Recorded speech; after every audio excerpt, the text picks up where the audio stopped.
এই ছবি দেখে কি ভাবছেন? আপনার অনাগত সন্তানের অবস্থা এমন হবে না তো? এই টার্মটির নাম অ্যানেনসেফালি, অর্থাৎ বাচ্চার ব্রেইন এখানে ডেভেলপ হয় না। আজ কথা বলবো প্রেগন্যান্সি এর সময় করা সবচেয়ে বড় ভুল নিয়ে। আপনি কি গর্ভবতী অথবা মা হতে চান খুব শীঘ্রই? তাহলে এই কথাগুলো অবশ্যই শুনুন।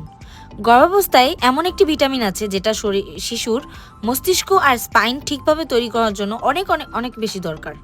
সেটার নাম হচ্ছে ফলিক অ্যাসিড।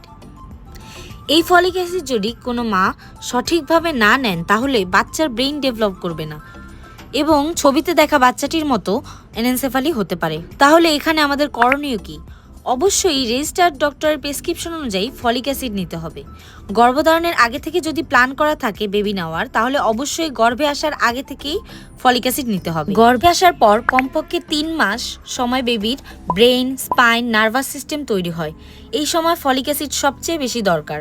অনেক ক্ষেত্রে ডক্টররা 9 মাস সাজেস্ট করে থাকেন যাদের অনেক বেশি ফলিক অ্যাসিডের ঘাটতি থাকে। মনে রাখবেন, একটা ছোট্ট ফলিক অ্যাসিড ট্যাবলেটই আপনার বেবির সুস্থ ভবিষ্যৎ গড়ে দেয়। তাই সবসময় ডাক্তারের পরামর্শ অনুযায়ী ফলিক অ্যাসিড নিতে হবে।